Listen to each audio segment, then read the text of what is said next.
guys, Assalamualaikum. Welcome and welcome back to my another new vlog. Guys, কি খবৰ আপোনালোক সকলোৰে? আশা কৰিছোঁ সকলোৱে ভালে আছে। আলহামদুলিল্লাহ আমি বহুত বেছি ভালে আছোঁ। আৰু গাইজ ৰোজাৰ মাহত এই ব্লগটো বনাই আছোঁ। ৰোজা আজি তৃতীয়টো দিন। যিয়ে নহওক আপোনালোকৰ কেনেকুৱা চলি আছে ৰোজা, আৰু আমাৰতো পূৰা একদম ধুনীয়া চলি আছে। যিয়ে নহওক ৰোজা ৰাখি আছোঁ, ব্ৰেষ্ট ফিডিং কৰাই আছোঁ যদিও বাচ্চাক, তথাপি ৰোজা ৰাখি আছোঁ।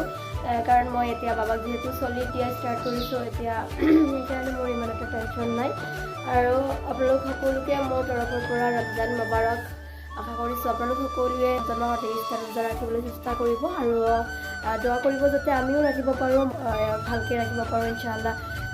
যিকেইটা গ'ল সেইকেইটাতো ৰাখিলোৱে, আৰু অহাকেইটা যাতে ভালে ভালে মানে ৰাখিব পাৰোঁ তাৰে কামনা, আৰু তাৰ কাৰণে দোৱা কৰিব। আৰু ইফালে মোৰ প্ৰায় চৰ্দি জ্বৰ হৈ আছে, তথাপিও মানে ৰোজা এৰা নাই। চবে যেতিয়া ৰোজা থাকে নহয়, ৰোজা ভাঙিলে একো খাব মন নাযায়। যদি মই ৰোজা এৰোঁ তথাপি মোৰ এনেকৈ থাকিব মন যাব, কাৰণ একো বনাব ইচ্ছা নাযাব, খাব ইচ্ছা নাযাব। কাৰণ চবে যেতিয়া ৰোজা থাকে তেতিয়া মই অকলে তেনেকৈ আৰু খাই থাকিব মন নাযায়। তো বলক আজি কি কৰোঁ নকৰোঁ তাকে দেখুৱাম। আৰু কাটি ফাৰ্চি ৰেডি কৰি ল'লোঁ, আৰু মই আজিকালি অকণমান মানে সোনকালে ষ্টাৰ্ট কৰোঁ ইফতাৰৰ যা যোগাৰ, কাৰণ যিহেতু মোৰ কোনো হেল্পিং হেণ্ড নাই, নিজে অকলে চব কাম কৰিব লাগে। এটাই মানুহ, বাচ্চাকো কেয়াৰ ল'ব লাগে, প্লাছ মানে ইফতাৰীৰ কাৰণে কিমান কি যা যোগাৰ কৰিব লাগে আপোনালোক সকলোৱে গমে পায় তাৰ বিষয়ে, আৰু বিতংভাৱে কৰি থাকিব নালাগে। ইফালে বেমাৰো হৈ আছে অকণমান, সেইকাৰণে লাহে লাহে অকণমান আগৰ পৰা ষ্টাৰ্ট কৰি দিওঁ, যি পাৰোঁ তাকে কৰিবলৈ। দ্বিতীয়টো ৰোজা আছিলে, আনিছিলে মাগুৰ মাছ, আৰু আমি এটা খালোঁ আৰু এটা আছে। আজি আৰু মাগুৰ মাছ নাখাওঁ, যিহেতু মাংস আনিলে, সেইকাৰণে সদায় একে বস্তু খাই থাকিব মন নাযায় ন। আকৌ আনিলে মাংস, বজাৰত গৈছিলে যিহেতু, আজি বজাৰৰ দিন আমাৰ ইয়াতে বুধবাৰ, তো একবাৰে বেছিকৈ আনি ৰাখিছে, কাৰণ সদায় সদায় বজাৰত মানে গৈ থাকিব মানে ৰোজা ৰাখি যাব মন নাযায় ন, সেইকাৰণে আজি বনাম, এইখিনি বনাম, আৰু এইখিনি ফ্ৰিজত ভালকৈ কাটি বাছি ধুই মেলি ৰাখি দিম, লাহে লাহে খাই থাকিম। আৰু ইয়াতে পাপা কি কি চাবা, এইটো বাবা কি ধুনীয়াকৈ কয়, বিফ। আবা কি এইটো বিফ, কি ধুনীয়াকৈ ক'ব পাৰে ৰায়ানে, কোৱাচোন আকৌ কি? ঢাকি থবা, এইটোতো ঢাকিব নোৱাৰিবা দেখোন। এইটো সৰু হৈ গ'ল। কেইটামান বাজি গ'ল, এতিয়া মাংসখিনি বনাই থৈ দিওঁ। থোৱাৰ পিছত অকণমান মানে লাহে লাহে কৰি আছোঁতো, মাংসখিনি বনাওঁতে অকণমান টাইম লাগিব। চ' বলক মেৰিনেট কৰোঁ। এইখিনি এয়া দি দিছোঁ হালধীয়া, চিলি পাউডাৰ, ধনিয়া পাউডাৰ, জিৰা পাউডাৰ, এয়া দি দিছোঁ নিমখ। মই সদায় কৰি থাকোঁ হাতে দিয়ে মই নিমখটো দিওঁ, কাৰণ মই মানে সেইটো অনুমানটো কৰিব নোৱাৰোঁ। এয়া দি দিছোঁ গৰম মছলা, পুৰা গৰম মছলা দিছোঁ, আৰু অকণমান দি দিছোঁ গোটা গৰম মছলাও দি দিছোঁ, যদি নাথাকে।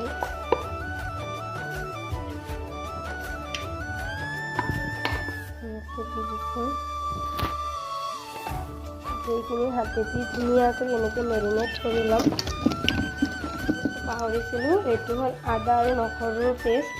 এনেকৈ আদা নহৰুৰ পেষ্টটো দি দিলোঁ, আৰু পিঁয়াজ মই যিহেতু তেলত দিম সেইকাৰণে বেছি পিঁয়াজ এতিয়া নিদিওঁ, অকণমান পিঁয়াজো ইয়াতে মেৰিনেট কৰাৰ সময়ত দি দিম। এনেকৈ পিঁয়াজ মই একচুৱেলি বেছিভাগ পিঁয়াজ মই তেলত দি ফ্ৰাই কৰি তাৰপিছতহে মাংসখিনি দিম এনেকৈ। আৰু অকণমান মই যিহেতু পাঁচফোৰণ মাংসত ইউজ কৰোঁ, কিছুমানে ইউজ নকৰে, কিন্তু মোৰ পাঁচফোৰণৰ সেইটো গোন্ধটো বহুতে মানে ভাল লাগে, সেইকাৰণে মই ইউজ কৰোঁ। আৰু পিঁয়াজ যিহেতু মাংসত দিছোঁ সেইকাৰণে ইয়াতে অকণমান মাংসখিনি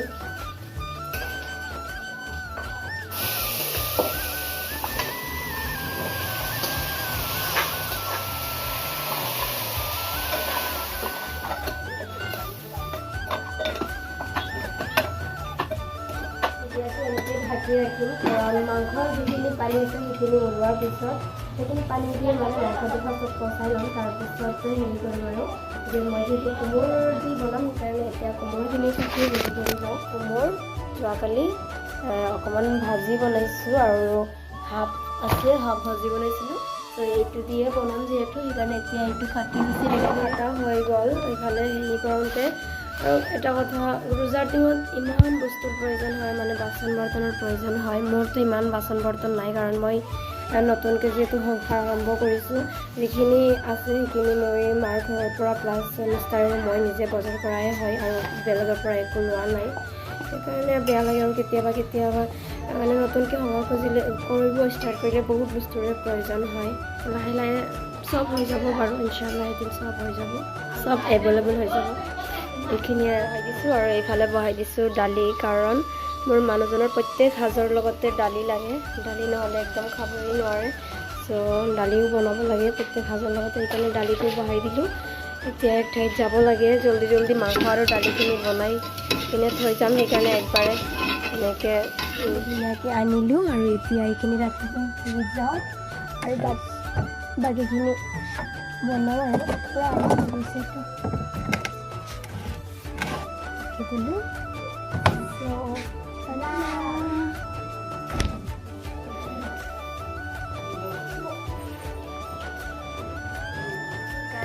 মিটিঙৰ পৰা আহি নামাজটো পঢ়ি ল'লোঁ, এতিয়া যাম বাকীখিনি কাম সম্পূৰ্ণ কৰিবলৈ।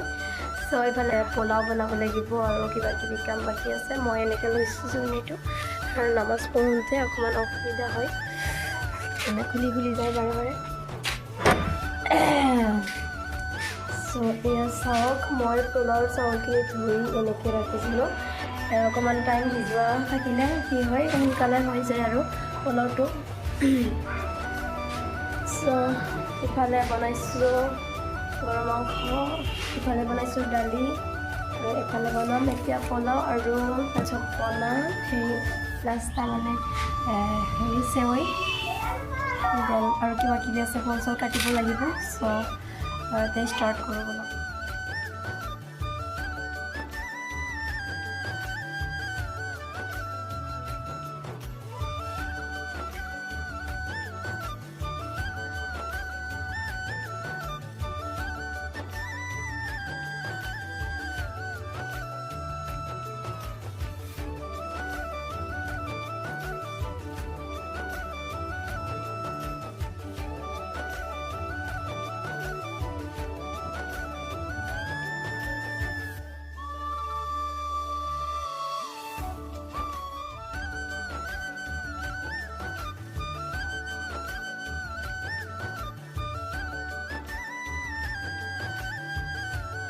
গাইজ এইবাৰ বহুত ৰিয়েলাইজ কৰিছোঁ, কাৰণ মানে অকলে এটা সংসাৰ মেনেজ দিবলৈ হ'লে বহুত কষ্ট, আৰু লগতে বাচ্ছাও আছে।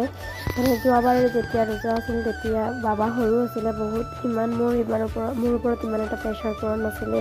লগতে দিদিও আছিলে, মানে ৰায়ানৰ পিপি, মানে ৰায়ানৰ আণ্টি, মানে মিষ্টাৰৰ সৰু ভণ্টি আছিল। তেতিয়া মোৰ ওপৰত ইমান এটা হেৰি কৰা নাছিলে, তাই বহুতখিনি মোক কৰি দিছিল, বহুতখিনি কাম তাই কৰিছোঁ, যাৰ কাৰণে মোৰ ওপৰত ইমান এটা বাৰ্ডেন পৰা নাছিল।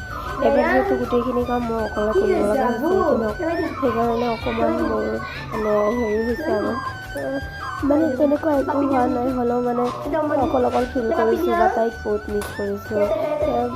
এনে মোৰ ভাগ্যটো ভাল মোৰ, কাৰণ মোৰ ল'ৰাটো যে ইমান চিঞৰ-বাখৰ নকৰে, গোটেইটো ধুনীয়াকৈ খেলি থাকে। মই যিমান কাম কৰিব ইচ্ছা কৰিব পাৰোঁ, গাটো বেয়া, মোৰ বাবাক একদম মোক ডিষ্টাৰ্ব নিদিয়ে, খেলি থাকে, খেলে আৰু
الله أحد الله الصمد لم يلد ولم يولد ولم يكن له Guys, finally كفوا পনীৰ أحد ৰেডি চব কমপ্লিট কৰিলোঁ গোটেই آمنت বস্তু بالله বনাই وملائكته وكتبه ورسوله واليوم আমি الآخر আজানৰ 10 মিনিট 15 মিনিট আগতে গোটেই ৰেডি কৰি মানে তাতে আগত ৰাখি অকণমান মনাজাত ধৰিব লাগে, দোৱা ক'ব লাগে, নিজৰ মনত যি ভাৱ আছে গোটেই দিন ৰোজা থাকি পিনে আমি যেতিয়া সেই মনাজাতত নিজৰ ভাৱ নিজৰ মনৰ যি আছে আল্লাহক তাত শ্বেয়াৰ কৰিম। আল্লাহক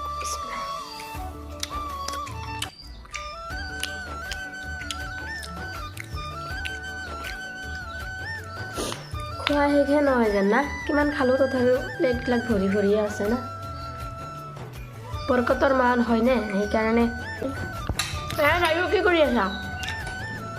গোটেই ওপৰত উঠাই দিব লগা হয়, গোটেই বস্তু এনেকৈ লৈ আৰু নেন এনেকৈ দি থাকে। ইয়াৰ চাওক কি দি থাকে, চালাড দিছে তোমাক চোৱা।